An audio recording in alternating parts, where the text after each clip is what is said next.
এনেকৈ এতিয়া গৈ আছোঁ আকৌ ঘৰলৈ। বেছি দূৰ নহয়, ইয়াৰ লগতেই আমাৰ ঘৰ।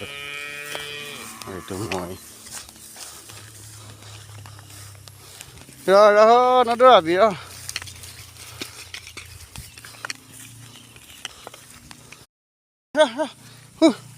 এইজনী চাক দিনটো গাখীৰ খাব পৰা নাই যে এতিয়া ইয়া লাগি গ'ল তাই। ৰহ হোৱা নাই, যাবলৈ ৰহ। এতিয়া পিছে পিছে গৈ থাকিব নেকি? ব'ল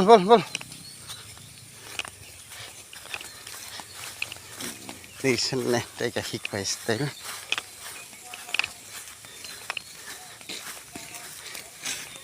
কি গৈ থাকিব।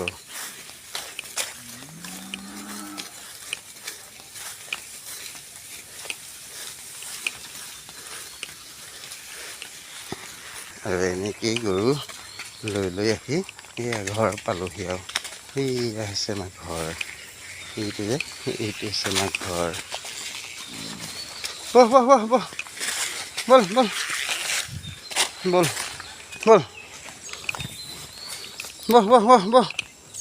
বল এনেকৈ এয়া নিব লাগিব।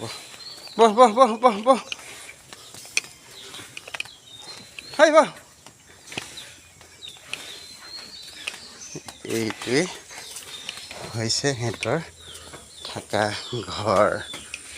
এইজনী ৰাধিকা, আমাৰ ৰাম এইজনী মাক।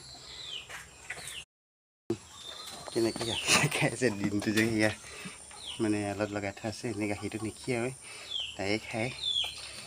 সেই পথাৰতে এৰাল লগাই থাকে নে মাকৰ সৈতে ওচৰে থৈ দিব, কিন্তু নাখালে এতিয়া মইনো কি কৰিম। এতিয়া এই ঘৰত আহি এয়া পূৰা লাগিছে। এতিয়া মই গৰু ইয়াতে বান্ধিলোঁ, জাকডাল জ্বলাম আৰু লাহে লাহে। দেখিছেনে ৰাধিকা আৰু মই ফোনটো দেখিছেনে নাই? এইটো হৈছোঁ মই। আজি কি নহওক এতিয়া আৰু আপোনালোকক গুড ইভিনিং দি এৰিছোঁ। টাটা বাই বাই।